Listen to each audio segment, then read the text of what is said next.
1941年、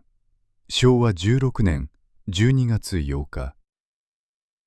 この日付を耳にしたとき、我々日本人の脳裏に去来する光景は常に一つです。ハワイ、オアフ島の青い空、真珠湾に停泊する巨大な戦艦群、そしてそれを切り裂く日の丸をつけた航空機の群れ。ラジオから流れる臨時ニュース、軍艦マーチの高らかな響き、映画的な演出とともに語られる奇襲攻撃の成功。戦後80年近くにわたり我々は教えられてきました。太平洋戦争は真珠湾攻撃によって始まった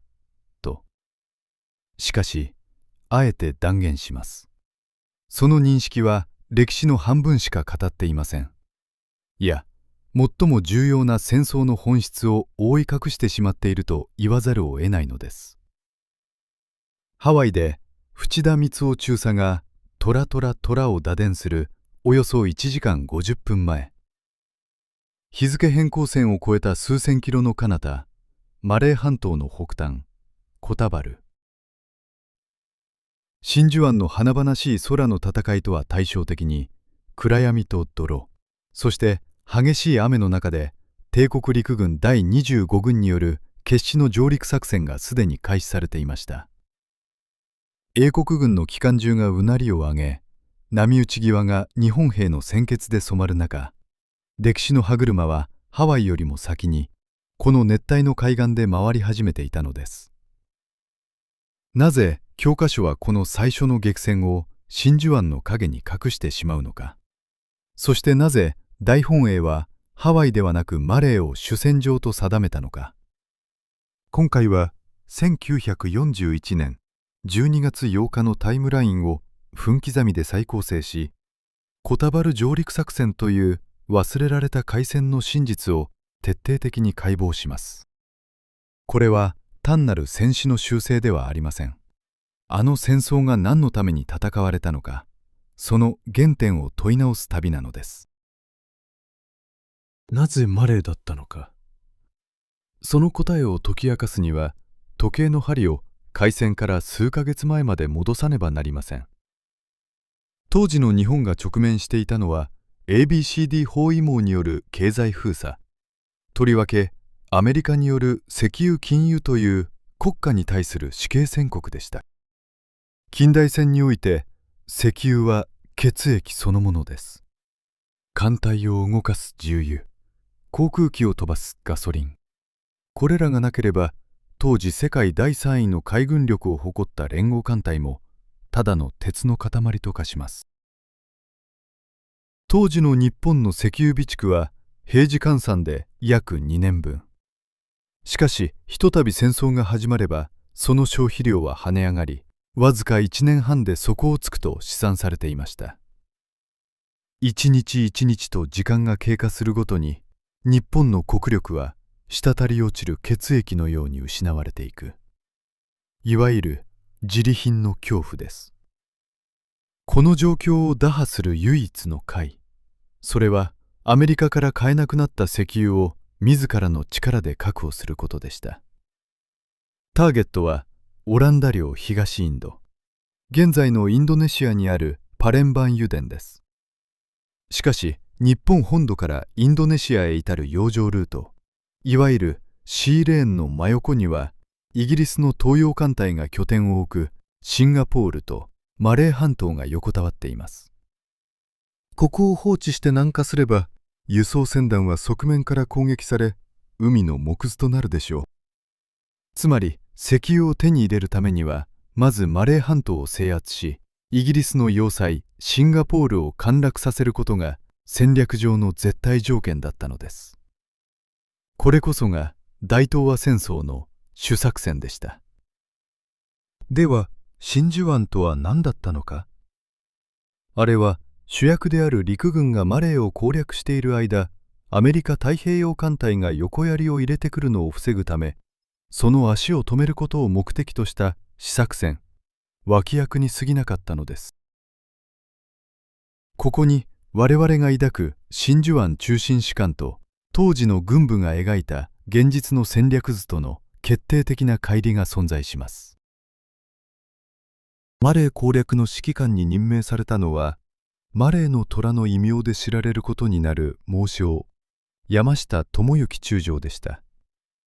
彼に課せられたミッションは過酷なものでした。大量のシンゴラ、パタニ、そして英領マレーのコタバルに同時上陸し、そこからジャングルを切り裂いて1100キロを南下。難攻不落と言われたシンガポール要塞をわずか100日で攻略するという東洋の電撃戦です。中でも最大の難関は作戦開始日である12月8日という日付そのものでした。この時期の南シナ海は北東モンスーンの真っ只中。海上は荒れ狂い、波の高さは3メートルから4メートルに達します。常識的な軍事学で言えば、このような好天時に上陸作戦を決行するなど狂気の沙汰でした。参謀たちの中にも延期を求める声がありました。しかし山下中将は決断します。敵もこの好天ならば日本軍は来ないと思っている。その油断こそが最大の勝機である。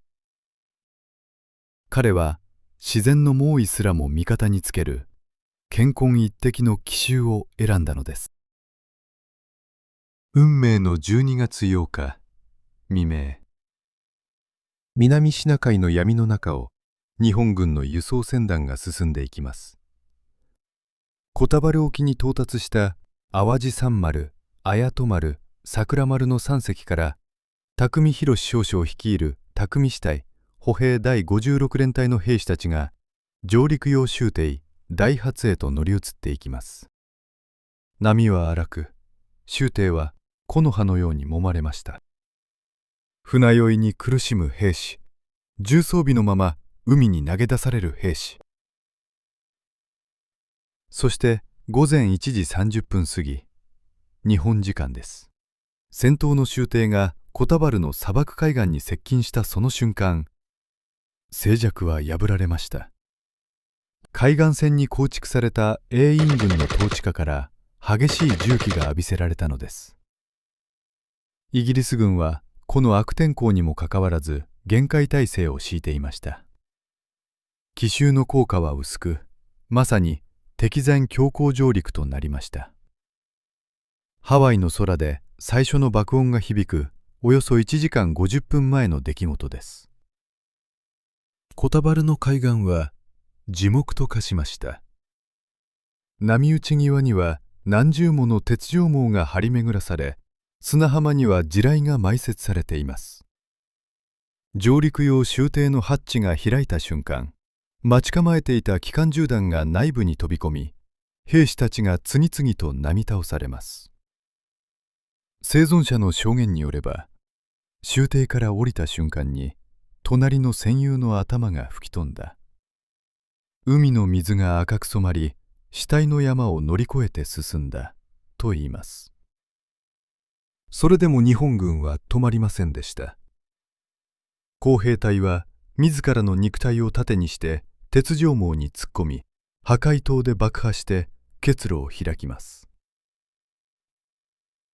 将校は軍刀をかざして突撃し、兵士たちはほふ前進で統治下に肉薄、手榴弾を銃丸に投げ込む。第一次世界大戦さながらの泥臭く凄惨な消耗戦。当時の国策紙芝居コタバルはこの時の様子をこう絶叫しています。倒れたその中にも父が、兄が、弟がいたのだ。夫もいた。親しい友も隣組の誰それもいたのだ。みんな一命を大君に捧げて、ただまっしぐらに敵中に突撃したのだ。一方的な勝利として記憶される真珠湾とは対照的に、コタバルは上陸直後から数百名の死傷者を出す痛みを伴う戦いとして始まったのです。激戦は陸上だけではありませんでした。夜が明けると英軍も反撃に転じます。コタバル飛行場から飛び立った英軍のハドソン爆撃機が沖合の輸送船団に襲いかかりました。対する日本軍も陸軍航空隊の一式戦闘機はやぶさが迎撃に上がり、空戦が繰り広げられます。しかし英軍機の執拗な攻撃により、輸送船淡路三丸が被弾。グレンの炎に包まれ、やがて南シナ海へとその姿を消しました。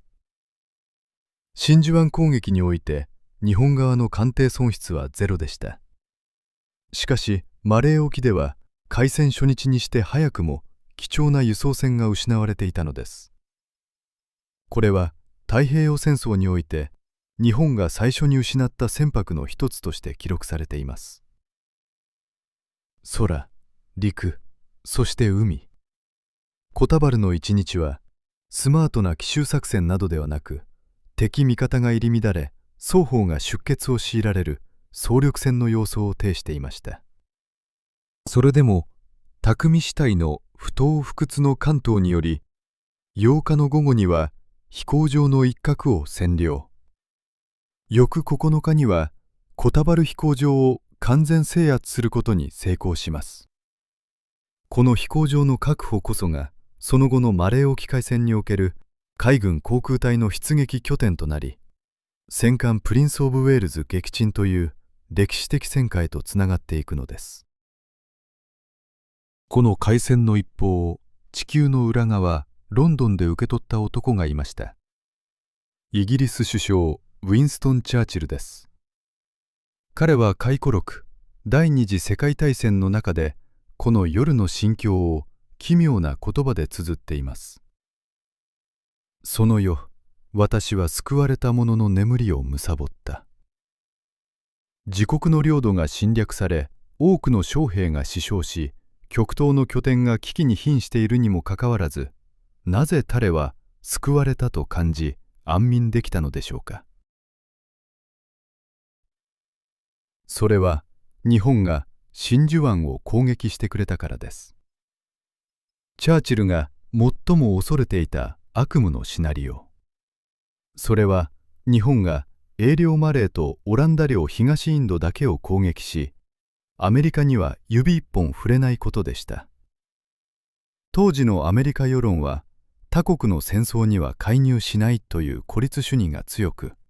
ルーズベルト大統領といえども自国が攻撃されない限り参戦は不可能でした。もし日本がイギリスとオランダだけを相手に戦っていれば、イギリスは孤立無援となり、ナチスドイツと日本の挟み撃ちにあって敗北していた可能性が高かったのです。しかし日本は真珠湾を攻撃した。これにより眠れる巨人、アメリカの世論は激高し、参戦が確定しました。チャーチルは悟ったのです。これで我々は勝った。大英帝国は生き残れると。チャーチルの安眠は日本の戦術的な大勝利が戦略的には破滅への第一歩であったことを嘲笑うかのような残酷な歴史の皮肉でした。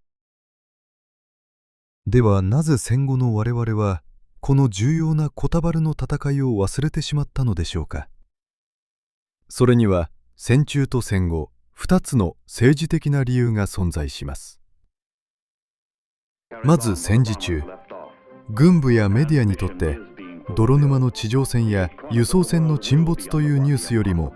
無敵のアメリカ艦隊を一撃で粉砕したという真珠湾の戦果の方が国民を熱狂させ、戦意を高揚させるために都合が良かったのです。真珠湾のビジュアルインパクトはあまりにも強烈でした。そして戦後、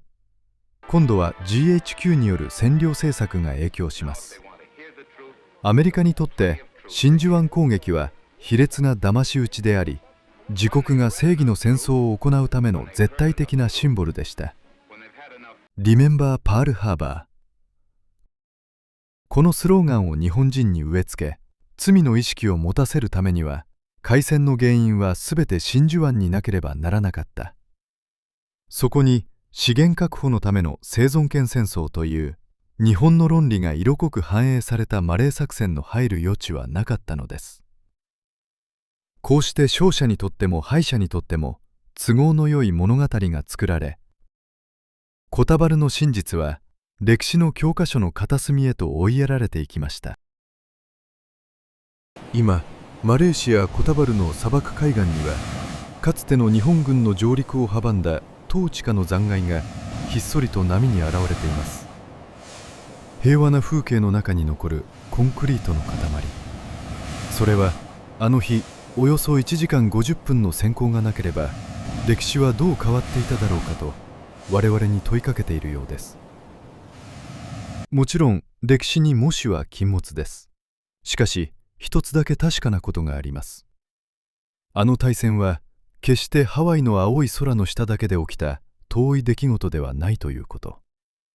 資源を求め国家の存亡をかけて名もなき兵士たちが泥にまみれて倒れていったこの熱帯の海岸から始まったのだという事実。真珠湾という巨大な影に隠された1時間50分の空白、そこには戦争というものの冷徹なリアリティと国家戦略の迷走、そして現場の兵士たちの血の通ったドラマが凝縮されています。この重みをかみしめることこそが本当の意味で歴史を知るということではないでしょうか。